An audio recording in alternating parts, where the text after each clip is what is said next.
evening and welcome to Monday Night Football. My name is Sam Meakin. I will be your host for tonight's proceedings. I'm joined in the studio by Jambo's Sean Meakin and Ross Nichol, and by Hibby's Connor Heaney and Mikey Wilson. No opening question tonight because, as tempted as I was after hearing the John McGinn, Stephen Thompson debacle, I feared which Scottish footballer would you like to spear in the leg may go the same way as the McMuffin fiasco. So we'll just assume that Sean was going to say Derek Riordan and Connor was going to strongly disagree. So enough of that hilarity. Let's get on more hilarity. The weekend saw Hibs comfortably defeat Alloa at Easter Road, while resurgent Rangers stuttered to a draw with Falkirk at Ibrox, meaning that after all that bluff and bluster about turning the corner, Rangers are now back in third behind both Edinburgh clubs. Connor, how important a weekend was that in the context of this season? No, that was fantastic. I mean, a few weeks ago, we wouldn't have thought that we were going to be rolling up to the last game of the season in second place with the advantage in our court, and it means that Saturday's games are going to be in our favour. The pressure is definitely on Rangers. From a Hibs point of view, it was important that we bounced back from the semi-final in a positive fashion. We've scored 7 goals, we've had 2 pretty effortless victories, and a lot of our players who were looking to be slightly off the boil have sort of redeemed themselves over the last couple of days. So very important. It means that we can really look forward to Saturday's game against Falkirk and try and build a bit of momentum before the playoffs actually start. And we certainly will look forward to Saturday's game against Falkirk later in a fairly important preview section as it goes. Obviously the final game of the season coming up at the weekend. Mikey, what was your reaction to the turnaround at the weekend? Could you see that coming? I think given the opposition, it was probably perfectly placed for us to come out of a relatively bad run playing Livingston and Alloa. We probably couldn't have picked it any better if we were going to have a bit of sticky position who to play afterwards. So I think it was the best opportunity we had to get ourselves back in a bit of a positive run. Did you expect to get the additional boost of Rangers dropping points in that game at Ibrox? You know what, you never expect it, but given how it's gone this season, it was absolutely plausible that it could happen.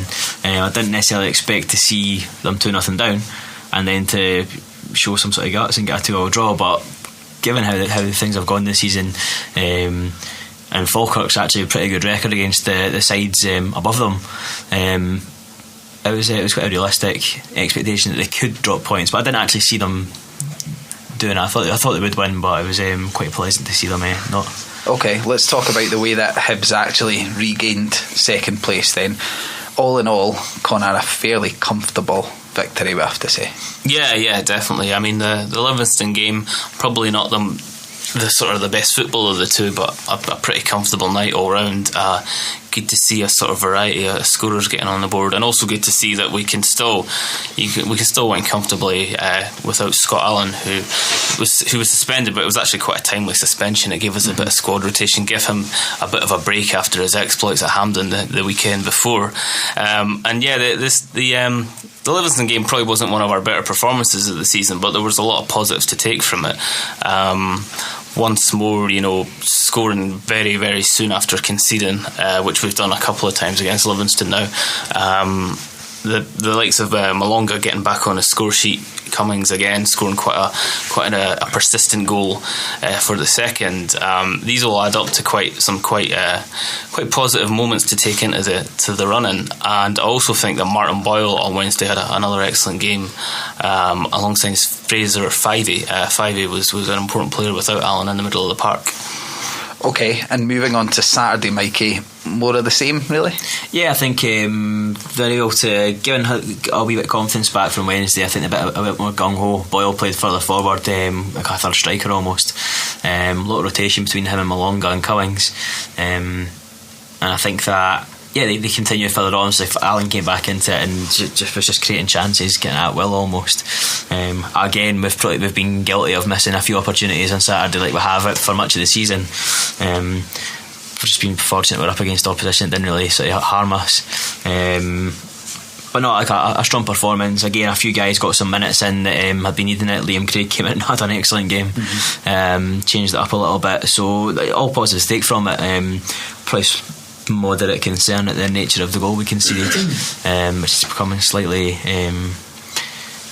don't like to sort of live up to Peter Houston's expectations, but it was a bit of a disappointing goal to lose. But I think we understand where you're coming from with that, certainly. So we'll go through the goals in a wee bit more detail as we go, but just on the subject of the opposition, does these two games essentially represent, we've mentioned already that the opportunity that they presented to rebuild confidence, do they represent anything more than that in the context to prep for the playoffs? Was it purely just a confidence building exercise, or were there lessons learnt that you can implement against better sides in the playoffs? I think like Saturday's game in particular was as Mikey said, sort of redemption day for quite a few players that have either been criticised or just haven't been playing at all recently.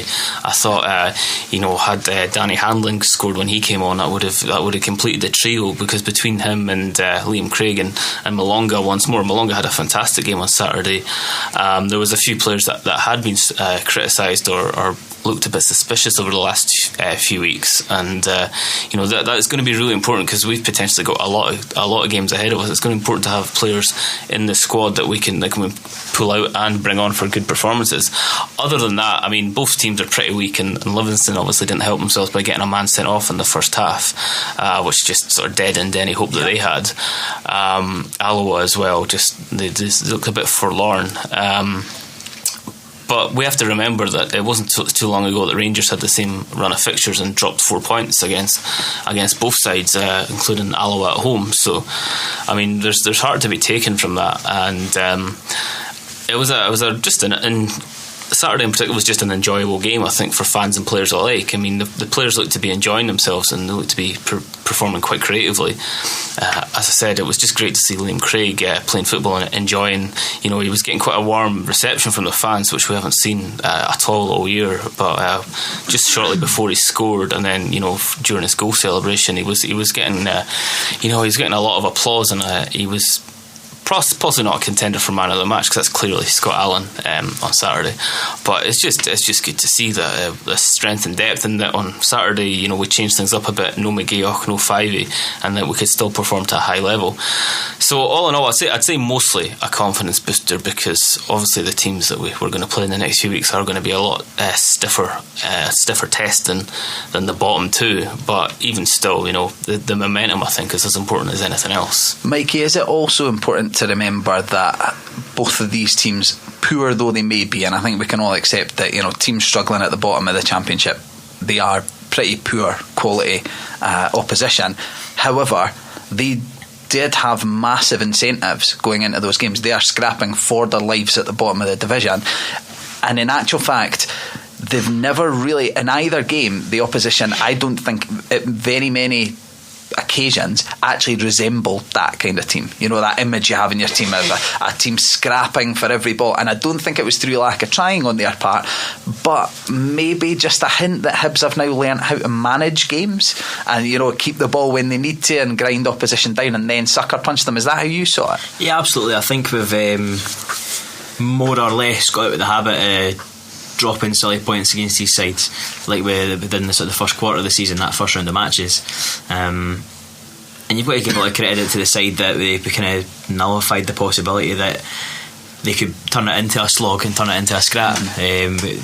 Even on Wednesday, when we came without a couple of more of our kind of creative players, we still played enough football and played quite a disciplined and relatively sort of kind of ruthless way, as 2-1 up but looking quite comfortable, and got a third one towards the end. Then Saturday again, bit more of a creative performance, a lot more chances made, but it was still on our terms, which was quite important. At no point did even the goal itself was from a kind of sort of a lob into the box, and they didn't really have a great deal else. So it was good to see that we dictated things at home as much as we do away from home as well, which is a problem at the start of the season. We weren't kind of enforcing ourselves on sides and getting kind of caught up in a bit of a slog. Connor, on game management at Almond Vale specifically, you mentioned the trend that's now starting to emerge where Hibs sucker punch Livingston straight after a goal. That seems as much to praise Hibs' game management, but also their character, and that there have been far more fragile Hibs sides not too many months ago who, conceding a goal like that out of nowhere at Almond Vale against a team with a cause to fight for, who would have thought, let's sit in for the next 10 minutes and make sure we don't concede a second. This Hibs team instead thought, let's just go and regain the lead as quickly as possible. Is that a big change in mentality that we're witnessing? Well, I would like to think so. I mean, I think part of the reason for that was because it was so early in the game. Because one of the things that sort of concerned me about the Falkirk game at Hampden is that when that goal went in, there's players punching the ground, there's players with their head in their hands, and there was still sort of as if it had gone already. 10-15 minutes to go, and that they knew. I mean, I think everyone in the stadium knew just because of the context that would blown it. But the fact that the players are all looking sort of forlorn. It was like a couple of games towards the end of last season. Yeah. I specifically remember, I think it was Ross County or Cali Thistle away for home last season. We got beat and it was a late goal, and like the guys were lying on the park. There were still 2 games left. It's that feeling that's starting to get away from you and you've lost control. I think, like Conor said, that's what the difference is this year. So I mean that was a shame. So it was good to see that it was a pretty sort of fast and furious first 15 minutes, but it was good to see us bounce straight back. But I'd say a lot of that was to do with Livingston's inadequacy more than anything else, because they seem to repeatedly do this just once they've scored, which is something that maybe Stubbs had pointed out before the game. That if for some reason we do concede, Livingston do seem to be pretty fragile soon after scoring. So that would be something to bear in mind. But I think, as we've said before, players like Cummins, they don't seem to be too affected by what's going on around them. He's just quite a determined guy, and that goal was probably from further out than his usual tap-ins, but it was really good to see that sort of determination to get back in the lead. After that gone in, I don't think we were in any danger at all. So yeah, I think character, it's hard to judge. We'll see on Saturday whether the character's improved. If things start going wrong on Saturday, how we bounce back from that, because there's been a few ups and downs over the last couple of weeks. Okay, on to Saturday's game then, and let's kind of go through the goals to an extent, because I think a couple of them could be big in what we're going into, which is a playoff campaign. Martin Boyle scoring a 1-on-1. In theory, in as much space as he was, Alloa's offside trap as poorly executed, him with quite so much pace to get him away from the defence. It looks nailed on, but we have questioned on numerous occasions, and I think fairly, Martin Boyle's ability to finish, particularly when he's got time to pick a spot. That he seems like one of those guys who possibly overthinks it a wee bit. How big is it for him to get an effortless 1-on-1 goal under his belt, knowing that in theory he may find himself in a few more of those positions through the playoffs, Mikey? It was massive. It was he's deserved it as well over the last few weeks. He's really found a role in the team that makes him more effective, and he brings a lot more to the side. There was kind of talk of him when he joined us. Dundee had maybe been willing to let him go because he's maybe not got that SPL sort of finishing standard, whatever that might be. But it was great to see him, if you use the phrase, a natural finish, clean through, just battered it in the bottom corner. Really good finish, and hopefully it might be an Ivan Sproul-esque moment when he went clean through against Celtic for his first goal for the club. It might be that kind of thing where he's maybe managed to kind of harness the good things that he's got and working on. Hopefully he's been working a lot on his finishing. So it's a position he finds himself in the playoffs. Hopefully he's got a bit of confidence just to not think about it, do it.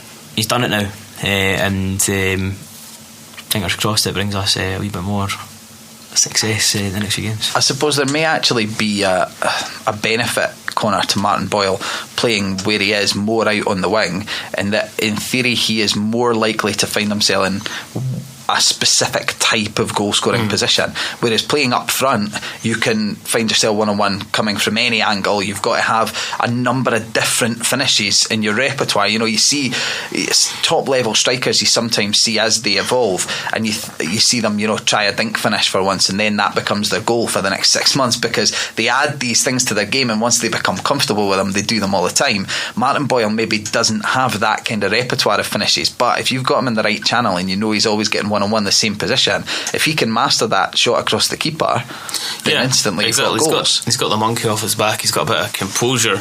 It's hopefully setting into his game, and he must be a nightmare to play against, because the last few games he's all over the place. Defenders must hate playing against him. He's got a lot of pace, and as we've said before, that lack of finesse has maybe been what's hampering him. But a lot of people were saying that we really wish he hadn't been cup tied, because he was exactly what we were missing in Glasgow. he's going to be, I think, an important player in the weeks to come. I think just having that weapon, and someone that does something a little different, and even if he's not scoring, creating chances from a different part of the pitch, I think it's really great. It's a really important weapon in Hibs' arsenal. Potentially as well, whoever it is that we end up playing in the playoffs, both of them have left backs who love to get out of the park. So hopefully he puts that doubt in their mind, whether McCulloch or Holt at Queen of the South.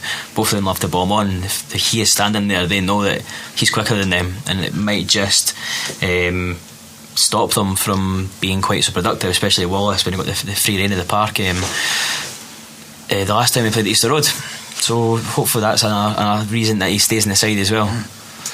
Okay, Liam Craig's goal, I think we all know there's only one question I can ask. Did he mean it?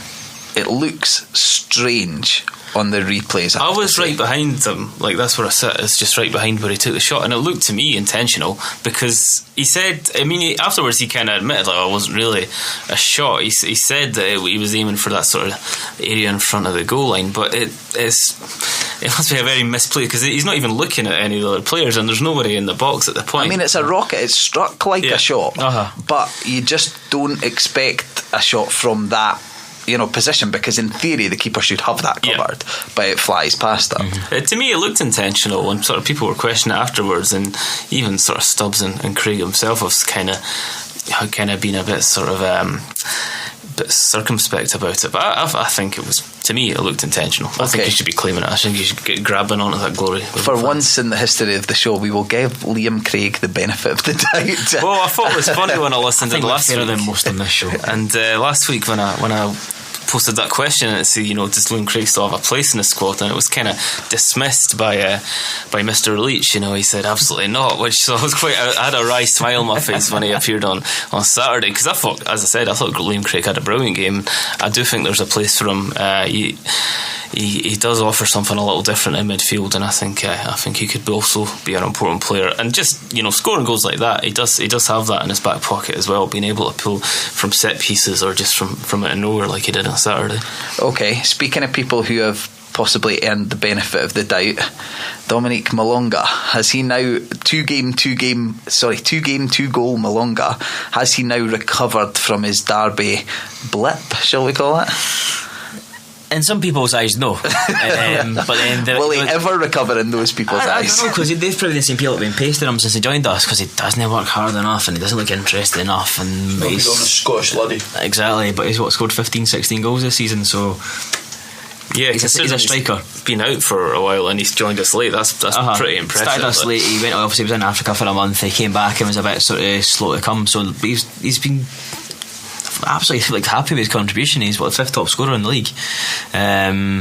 So he's back in the goals. People are still playing out. He's not celebrating. Like, is he in a half, or a celebration is going on at home? It's like a celebration is like he's earned a extra go slow. He just seems to slow down to half speed of his normal slow pace and actively not celebrating rather than just not first. But then after the Livingston game he did something quite unusual as well. I don't know if you guys saw it on TV, but he kind of pulled his shorts down and waddled off the pitch. Thankfully BBC Alba spared us what his body language is saying there. But aside from that, aside from sort of strange quirks, he was brilliant on Saturday. Played extremely well. Before we move on from Hibs in general, then, just on that Malonga point, one thing I thought was important as well on Wednesday was that it was Wednesday. It seems like a million years ago already. Like this season just motors on at this point. But one thing I thought was important, I know it was against 10 men, but one thing that I personally had questioned with Dominic Malonga, I can see all of the qualities that he has, like you guys say. I can also see why people get frustrated with him,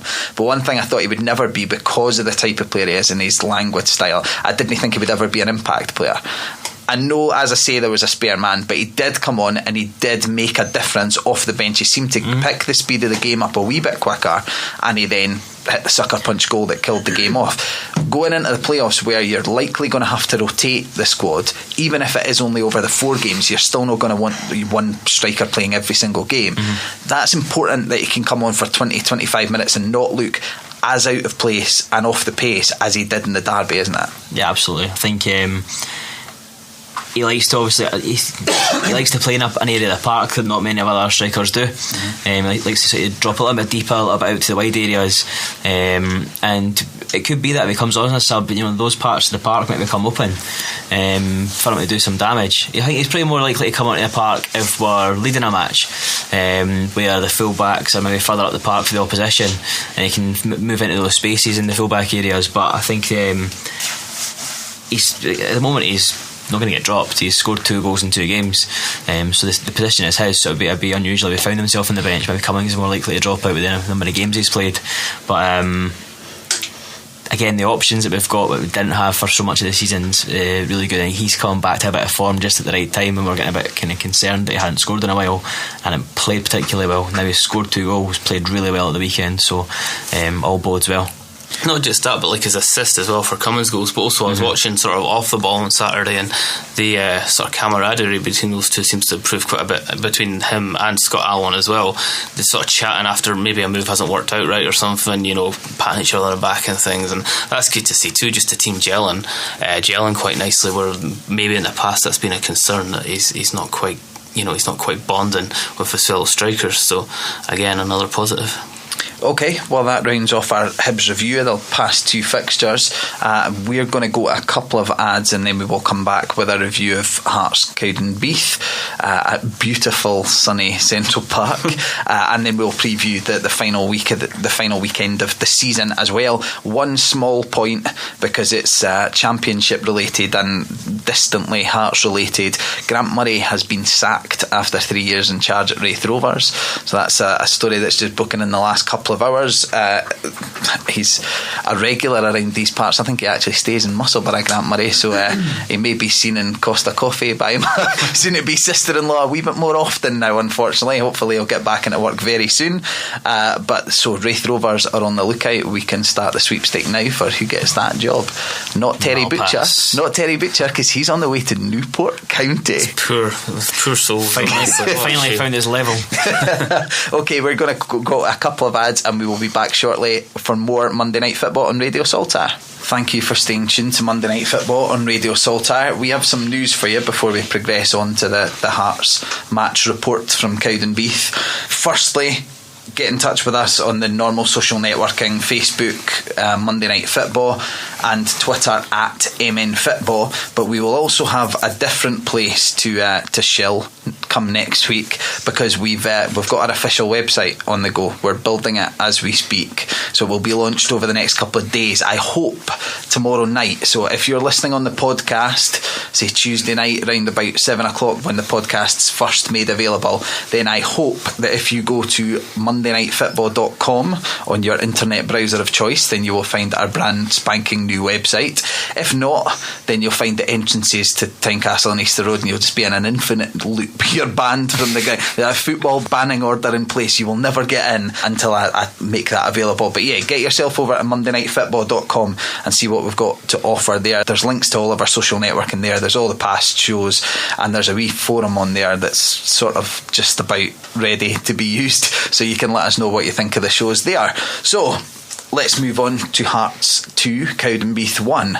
Sean, overall, a bit of a strange pre-season-y type experience. Yeah, it really was. I think you summed it up perfectly at the game, with the surroundings of Central Park, that it looked a bit more like we were going to have Triple H versus Mankind than Hearts versus Cowdenbeath, with a steel cage around the pitch. But yeah, it was a kind of bizarre atmosphere to the game. Even when the game was going on, it started like a house on fire. Callum Patterson hitting the bar in 17 seconds, but it all went slightly awry as the first half progressed. It's one of those ones. It was brilliant that we got the 3 points to get the points record. That was what we were aiming to do. But it was one of those ones, after the league is sewn up, those kind of games, you could see how much importance it had to the Cowdenbeath fans. But it's all about just seeing the season out, players not picking up injuries at this point in time, and just going about their job. It's really a kind of ticking the boxes exercise at this point, and that's how it kind of came across. It was strange though, because for the players it definitely had that pre-season vibe, in that it was more about playing to maybe getting the manager's thoughts, or as you say, maintain fitness but not overly strain yourself, things like that. It had all of those considerations of a pre-season game, but it had the crowd of a title decider, in that as soon as Hearts went 1-0 down, we speak a lot about fan negativity, and in general terms, fans do tend to, normal Scottish football fans do tend to gravitate towards the negative side of things. Yes.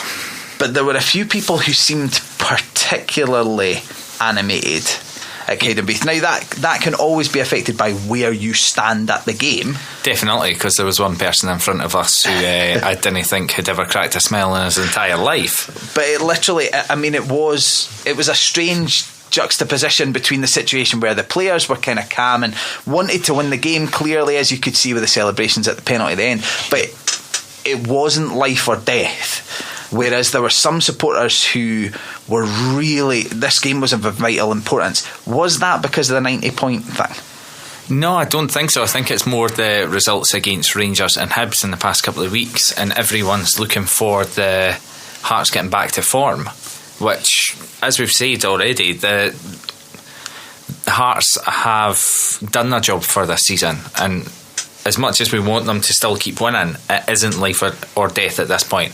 It did really seem like fans were getting wound up by needless things, much like when Nicholson knocks the ball round the defender in the corner and gets taken out for the free kick.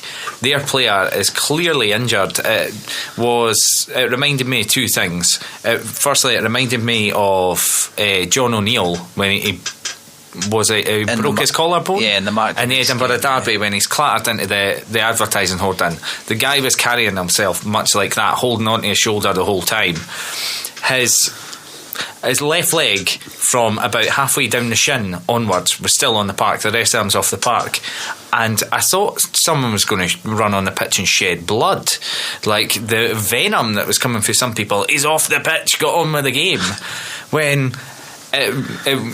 I said it to you at the time as well, Sam, it was really like when Jose Gonçalves got the head knock in the Cup semi-final, and Craig Gordon got booked for trying to delay the game, because although he's off the pitch, he may be going to die right now. Like, someone should really come and pay attention to him.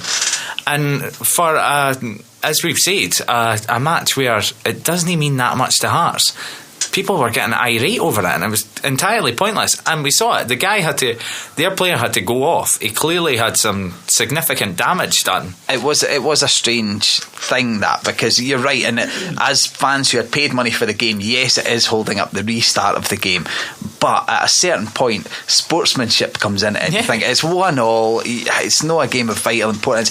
I don't think certain people represented themselves in the best possible light in that situation, where it's frustrating, the game being held up for a few minutes, but the guy was genuinely injured. He wasn't just doing it to take time at the game. As we saw at the end, they were as desperate to win the game as we were. There was no scope for time wasting on their part. I mean, they were throwing centre halves forward for the last 10 minutes. Ross, talking about individual players, we'll just state here that the Monday Night Football studio is not the greatest place to be tonight. I'm certainly a bit rough, but Ross is dying of allergies, it would appear. So just keep that in mind as he forces himself to try and get these out. He's really I can talk he's battling stuff, but tonight. it's just like the odd occasion where I'm just like having to sneeze and stuff, so that's probably what you're hearing in the background. We've had a few Kyle Walker's dog. we've had there's worse places to be fair. We've had a few chats this week, Ross, about Kevin McHattie, and at the game at the weekend it was clear again. Kevin McHattie had a rough start to the game, it's fair to say. That was not Kyle Walker's dog pun. He had a poor start to the game for 20 minutes or so. It's Nielsen barking on him. And then he sort of settled into the game from then on. But there is a real tangible feeling around Kevin McHattie just now that he's bordering on boo boy status after the performance at Easter Road, especially. How does he manage that? How does Robbie manage that? How did the club manage that? Is it a case of, do we take him out the firing line for next week, or do we put him right in there and, you know, with full faith behind him to go and show at Ibrox last game of the season, leave it on a positive note? How do you manage a situation like that?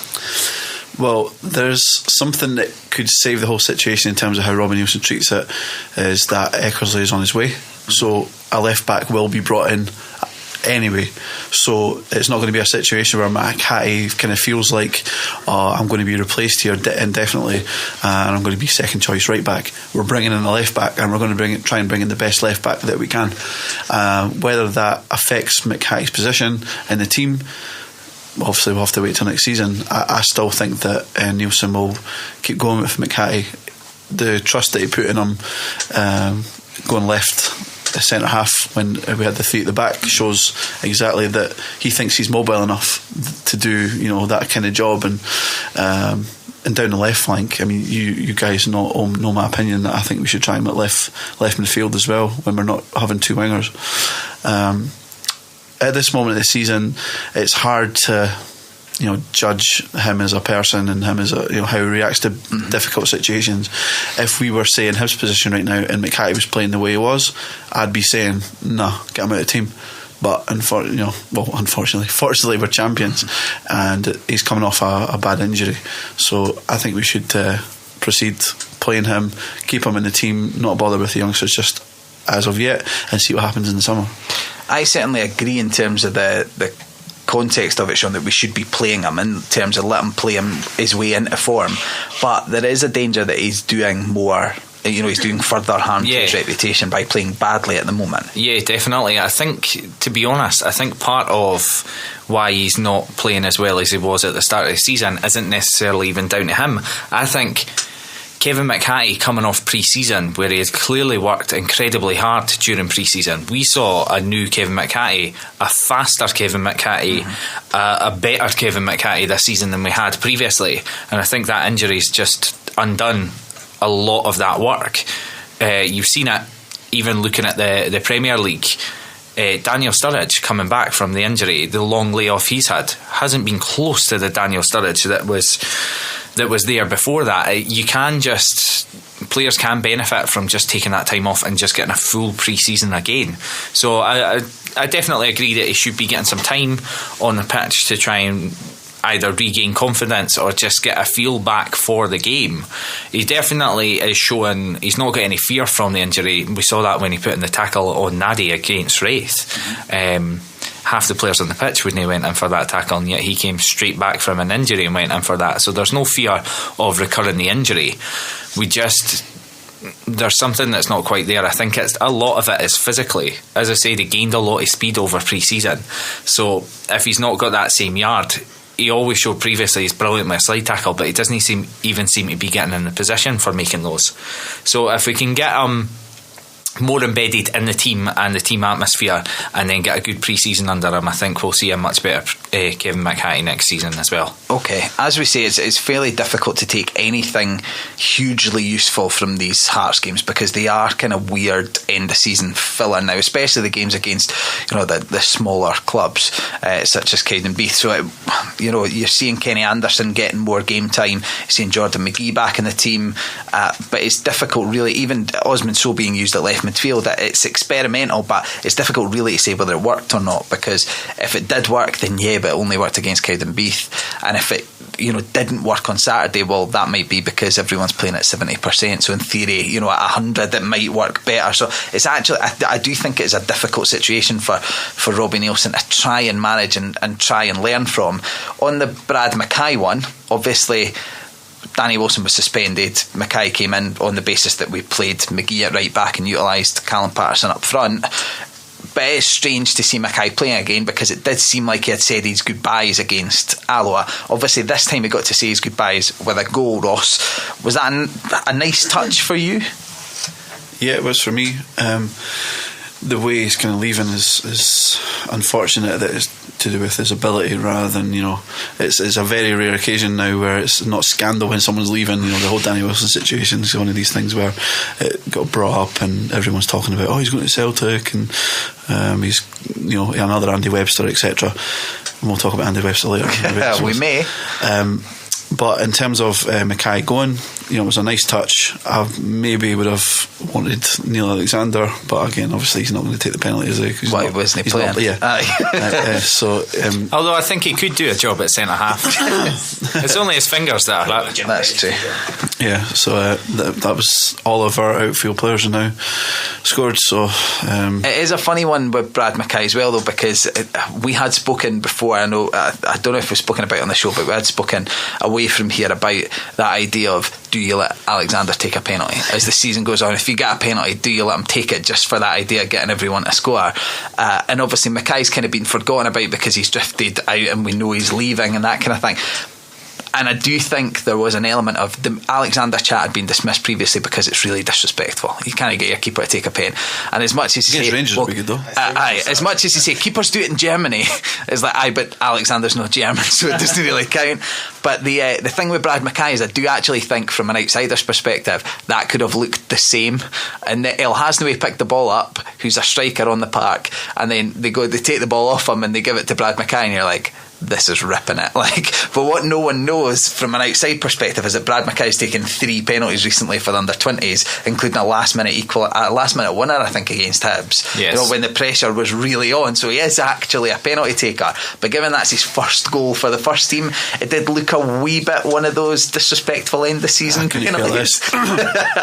But it seemed to mean a lot to Brad Mackay, and that was nice in that situation. Just before we move on from Hearts, to touch on the 90 points thing, was that a big thing for you, Ross? The idea of beating that Hibs record, so this is the most successful team in terms of points gained in Championship history.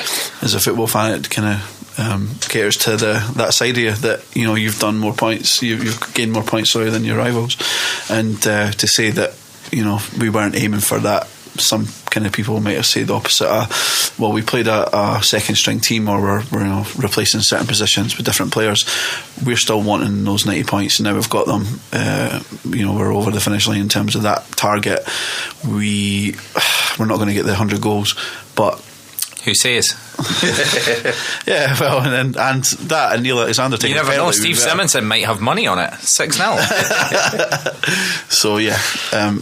It was definitely a target leading up to these end games, and then we've still got the Rangers game to go, so hopefully we get a few more. Okay, but we'll move on to previews now then. We'll go to Hibs, but just before we move on, Ross, you brought up one point about Andy Webster. Sean, what are your thoughts on that whole idea? Is that again just football fans fixated on the idea of returning heroes, and that if you look on most football forums, 75% of the speculation is about old players returning, which if you actually look at the transfers that come about, that percentage is way off. Mm-hmm. Is it just another one of those that's an easy rumour because he's out of contract at Coventry, or do you think there's something to it? I would think so. I would really hope so. Certainly I've tried to watch bits and pieces of the Football League this season. Everything I've seen of Andy Webster, every highlight I've seen, it's never been good things. So you would hope it's just a rumour? Yeah, he scored a couple of OGs and whatnot, and he was losing a lot. He never had much pace, but he had very little when he left us. And I didn't think he's not as young as Kevin McHattie. He's not going to gain pace at this point in time. He really changed my perspective of him when he came back. I think of him a lot more highly than I did the way he left the first time. Mm-hmm. But leave it at that, Andy. It's no the right time or place to come back to Tynecastle just now. Ross, are you going to give us the opposite side of this argument? I am, actually. Okay. And that's a first on this. In terms of personally, Andy Webster done this club over, and I'll never forgive him for that. It might be something some fans maybe go, but he's a club legend and all that. Fair enough. I'm not going to argue with it, but I think it could be the making of him. We've had plenty of centre backs that are slower than Andy Webster. Gordon Petric. Yeah, wasn't very good. Yeah, he wasn't very good though. Andy Webster's been one of the best defenders we've ever had. This goes from his both times when he was at Hearts. He was playing alongside Stephen Presley, another guy who wasn't fast at all, and as he got older he grew into a separate role and became captain, and kind of led the team, and it made him a better player. I think Andy Webster, if he comes back now, he'll take on that role. He'll be the captain straight away, and I think that will make him, the leader of the team. If we've got Alexander there as well, we've got like a spine of experienced players. Okay, so there you go. There's the two sides of the argument. Decide which one you fall on, and we can have a chat about it over the summer, because there are many weeks of idle speculation to come for Jambos. I'd like to say, Robbie Nielsen, if he gets an Andy Webster, he'll need to think about the type of football that we're playing. In what sense? Well, that we're not going to be, passing the ball about like we've been trying to do this season. Webster's pretty decent with the ball at his feet, though. Yeah, but if you're going to, if I've got a choice between Wilson and Webster in terms of their distribution, I would say Danny Wilson's a bit better. I'm not sure. I think Webster. Not recently. That's think completely Webster, the opposite. But I think Webster has more commitment to the idea of short passing, and that he's not got the ability to step out of the back and play a killer ball like Wilson has. But because Wilson's got that ability, he then tries to do it too often and ends up giving the ball away. Whereas Webster, there were times back in that Webster and Presley partnership where the passes they must have played to each other, it must have been Iniesta and Xavi ratios of passes, because they did it for half an hour at a time, just back and forth to each other, but going absolutely nowhere. As a player, he was an absolutely brilliant defender for us. I think he's the only player I ever remember in a Hearts jersey taking a free kick for 24 yards out back to the other centre half, though. He did. I don't know what it was, but he loved playing a wee pass to Stephen Presley or Kevin McKenna in that time, but aye, was his favourite. Right, we're going to move on. Let's bring Kevin McKenna back. Kevin McKenna is still playing, which just seems mad given the era. Anyway, I'm going to go a couple of quick ads when he was at Hearts. I'm going to go, but he looked 40. I'm going to go a couple of quick adverts, and then we're going to come back with our preview of the final weekend of this season's Scottish Championship. Stay tuned to Monday Night Football. And we're back on Monday Night Football. We have got 10 minutes left to preview both this weekend's games, because we are finishing on time, but we are really. But don't leave us straight away, because we're technically no finisher on time, because we're going to play in the full interview that we conducted with Robbie Nielsen on Tuesday afterwards. For anyone who's not heard that, it's definitely worth sticking around for. It's a good one. Yes. So we're going to do a kind of first here. We're going to just intertwine the previews of both games, because they obviously directly affect each other to an extent. On the Hibs game first, are we confident enough to state that it's all about what Hibs do, that you won't be looking at the score from Tynecastle, or is there that still that wee sneaking suspicion that it's Falkirk, we don't know what's going to happen, it would be good if Hearts got a result as well, just as a wee insurance policy? I think we just got to rely on ourselves. Personally, I think we just need to, we should have some good momentum from the last two games. A lot of our key players seem to be hitting a really rich vein of form at the minute. We've touched on the players, Malonga, Boyle, Scott Allen, lots of key players that are playing incredibly well at the moment. I think we just got to go for it. I think we need to just forget about our mini hoodoo against Falkirk, start defending diagonal balls into the box slightly better, because that's just, we touched on it, that's something we didn't talk about in great detail, but the Livingston and the Alloa game, both goals are just the same. Fontaine and Hanlon between them sort of missing this ball into the box, and it's the first shot into Oxley which has gone in, and that's something I think Stubbs as a defender will be really hammering down on, especially since Peter Houston has publicly stated that that's Hibs' Achilles heel. We know he'll be at that again on Saturday, and I don't think there's any chance at all of Falkirk going easy. It's our last game for 4 weeks before the cup final. There's a wee bit of needle there between him and Stubbs after the semi, so I think Falkirk are going to give us a tough game. And you would assume that Falkirk will be playing for places in the old, conventional absolutely. cup final build-up fashion. Yeah, you would have thought so. So I don't think there's any danger of them sort of taking their foot off the pedal at all. So I think we just got to, we got to be positive. We got to play to win. We just have to assume that nothing but a win will get us over the line, and anything that happens at Tynecastle is just a wee sort of bit of insurance in the end.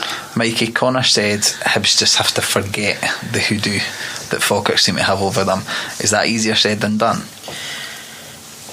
I think possibly in this match, yes, because there's a kind of greater, it's not just a one-off league match where you're trying to accumulate points to kind of build a season. Like, this is a kind of one-off occurrence. the quite fresh and raw memory of the last result will be there. The way it felt not to lose it, not to win it, sorry, would probably feel the same if they lost coming Saturday, and it affected them finishing in third place. Yep. I don't think they would take on feeling that twice in the space of 2 or 3 weeks.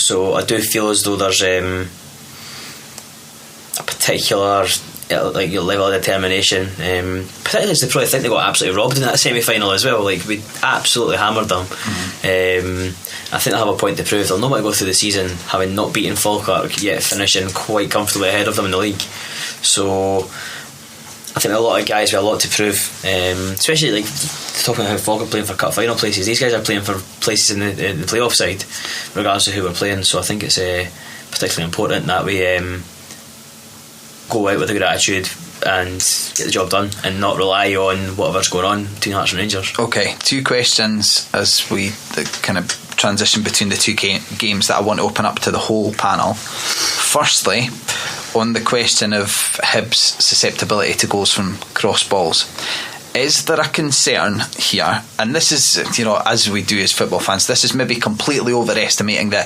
psychological impact of it all, but thinking about players, thinking about the supporters, particularly thinking about a club that's desperately trying to gain momentum going into the playoffs, as they all are, as all clubs going into the playoffs are, is there a danger that Stubbs' rep takes a hit at the totally wrong time if Hibs find themselves conceding to crosses into the box again? And that there is that question of, Peter Houston literally told us this a fortnight ago, and if you've not been able to fix it in time and you do lose a couple of goals, then there is that real thing of, hang on, how have we not learnt this now, and going into the playoffs it's a really obvious weakness. Is there a concern about that? Hibbies first. I mean, I do think it is a concern because, as I said, we had 2 comfortable games over the weekend, but we've conceded these goals and it keeps happening. I just wonder how he's going to stamp it out. I mean, some people have suggested that maybe Oxley's to blame, like maybe his communication isn't good enough in the box. Personally, I think Fontaine needs to do a little better with these. He's sort of been near the ball, and he's a strong character. Potentially it's just lapses in concentration, because even in the Falkirk game, you know, as Mikey said, we were battering them, and just this one counter attack that seems to sort of do us damage would suggest that maybe defenders are switching off, and you know, there can be no room for that at all on Saturday. So I do think it's something that Stubbs will have taken on board, especially because it's something that's been so publicly sort of stated in the media. And as a defender, he really should know. He should know what to do about it. And our defence is pretty strong in general, so this kind of weak spot shouldn't be too difficult to stamp out. We don't have any sort of loose cannons at the back. They're all pretty sensible and sort of focused guys, so they should be able to keep on top of it. Especially with, you know, now that we've got Foster back in the squad, you know, that should be his bread and butter. Really, he should be dealing with that, no problem at all. Mikey, it does become more important because it's been made a political issue as well, doesn't it? Because it's been used between Houston and Stubbs as, you know, a means to wind each other up, that Stubbs in theory could come off looking daft if Hibs concede again. Possibly, or it might look at the fact and go, look, we've got this far through the season, this isn't a problem that can get fixed in 2 or 3 weeks. Let's just focus on doing what we do well, and deal with it in the summer, whether it be a personnel thing or a training thing, a training ground thing. The problem they are playing, Stubbs may come off the end of the park, end of the match and go to Houston. We might have a hump to defence, but we're still digits. Yeah, but the problem they are playing devil's advocate is the idea that Stubbs in his press conference didn't acknowledge it then. If he had said, yeah, we probably do have an issue, but we've got this many strengths that counterbalance it, and you know, ultimately if we get through successfully, then it's not a big deal. I'm not too sure how many managers would want to consciously go out and point the finger at their 3 centre halves going, you guys are not doing a job and everyone's going to target you. Like, there's a kind of balance to be found between being honest in a press conference, being honest in the dressing room. Like, let's not think for 2 seconds this isn't a conversation they've had on the training park, and I don't think it maybe would be great for team morale for them to go out and chuck the boys under the bus. Okay, boys, outside Easter Road, will there be fingers pointed at Stubbs? Will Stubbs' reputation suffer if Hibs concede again from crosses at the weekend? I think it's purely dependent on if there is a header scored from a cross, who scores it, and the the whole aspect of how it's scored. If it's Peter Grant coming up from the back with a big towering header, if it's a big guy like that, then fair enough. Whereas if it's Volks or Sibbald again popping up with a header in the like a centre midfielder, a smaller guy. To be fair, Volks is a converted centre half as well. But even then, he's not a big commanding player. He is, but okay. Not really. But if it's that type of thing, then that's when you're saying, right, there's maybe Peter Houston's maybe onto something here.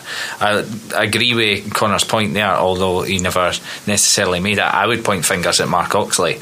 Mark Oxley, for me, and this is the only time that I will ever compare him to this person, reminds me of Anthony Niemi with crosses, that he seems absolutely like scared to the core of coming for it. Now Anthony Niemi could get away with it because he was only 6 foot, whereas Mark Oxley's a big commanding guy. He should be able to come off his line and take it at the highest point, and that's higher than anyone can jump and get their head on it.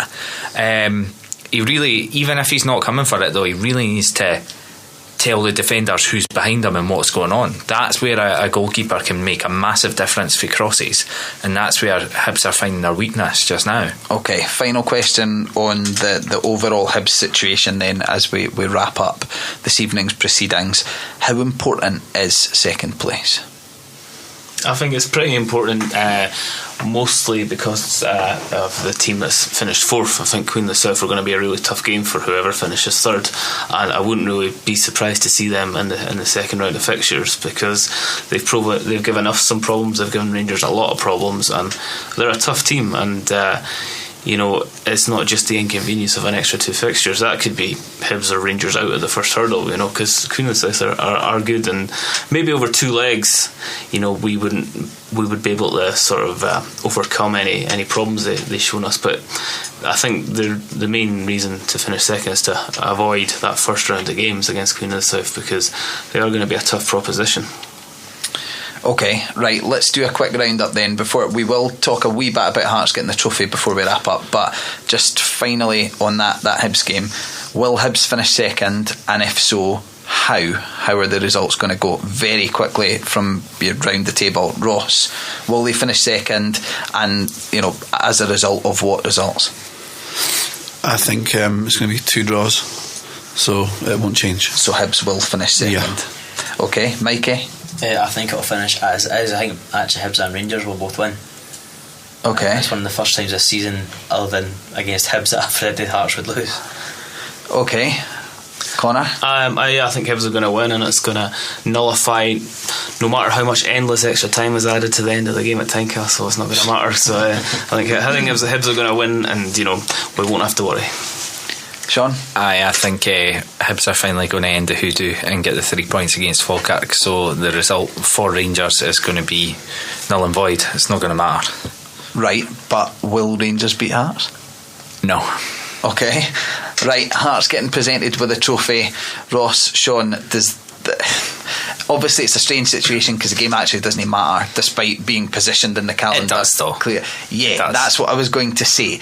How vital is it that Hearts get the win to sign off in style and say that we've already lost a couple of big games after the title was won, but this one's too important at Tynecastle to lose? I wish I could care about the result. I really do, but I just can't wait for that moment when we're lifting in front of the Rangers fans. Did it really not make a difference to you? Couldn't care less. There'll be no Rangers fans there when we lift the trophy. Yep. I hope you realise that. Oh, are they all getting punted?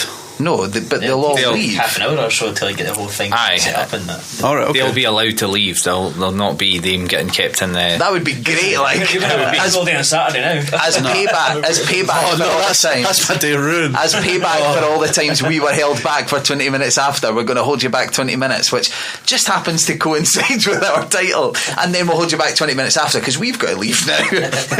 Well, they'll hear the cheers as they're walking back to their buses. The main thing for me is it doesn't need to be Hearts winning, it doesn't need to be a resounding win. Hearts can't lose. If Hearts lose, the morale will take a huge slump. We've seen it already with the negativity in games that didn't matter. This is the end of the season. This is the culmination of what has been amazing. Culmination. Good American Pie reference there, Sam. Well done. If it does end on that wee bit of a sour note, there is definitely people who will maybe I would be super surprised, but then again I wouldn't. Some people might not even stay for the trophy because they're that upset and how could we not do it the day and blah blah blah, which is ridiculous, but it can happen. And it would just put that, you want to win it in style, you do, and as Ross says, we've won it, it doesn't matter, but on the day that feeling would just be so much better if we can get the result. I think there's going to, just before we finish up here, I think there could be one or two changes to the Hearts team though. I think Callum Patterson's gave Robbie Nielsen a big headache for going into the weekend, because he was head and shoulders my man of the match at the weekend and played out of skin up front, looked really just so much better than the player who played up front last season. Now obviously he's came on leaps and bounds this season, but the way he started that game and just the way he can command up top, we know he already started that game, the abandoned game against Rangers up top, so I wouldn't be surprised if he started there and we maybe saw McGee at right back. He would ragdoll McCulloch, absolutely throw him out of the place. Well, that's until he gets elbowed. Well, that would be nice to see. There was just as we sign off, there was an absolutely phenomenal tweet, I think it just won Twitter this weekend, where someone was saying about a Rangers supporter was commenting about Lee McCulloch, I think on Saturday night, and they were saying literally, if Lee McCulloch died tonight, would line up next week with 10 men and a coffin. Which just kind of perfectly summed up the entire experience of Rangers fans with Lee McCulloch this season. So hopefully that theme continues. Hopefully he doesn't die, because I would like to see him suffer on Saturday. Yeah, I would like to flu or something. I would like to see him suffer. Him on and Morsney Saturday would be alright for me. But certainly, I think that any idea, we've tried to speak as honestly as we can at times, and obviously we speak from at some points a quite specific agenda, which is for both Edinburgh clubs to succeed. But certainly I think any talk of a conspiracy, for Hearts to lie down to Rangers and all this kind of thing, it's just not going to happen. There was that conspiracy when we went to Ibrox and lost, and then we went to Easter Road and lost a week later, and it was like, oh, they are just on the holidays, or they're struggling, or something's come out of the performances a wee bit. These conspiracies didn't wash, because what everyone forgets is that there is no wee cousins issue here whatsoever. We hate them arguably more than we hate you guys.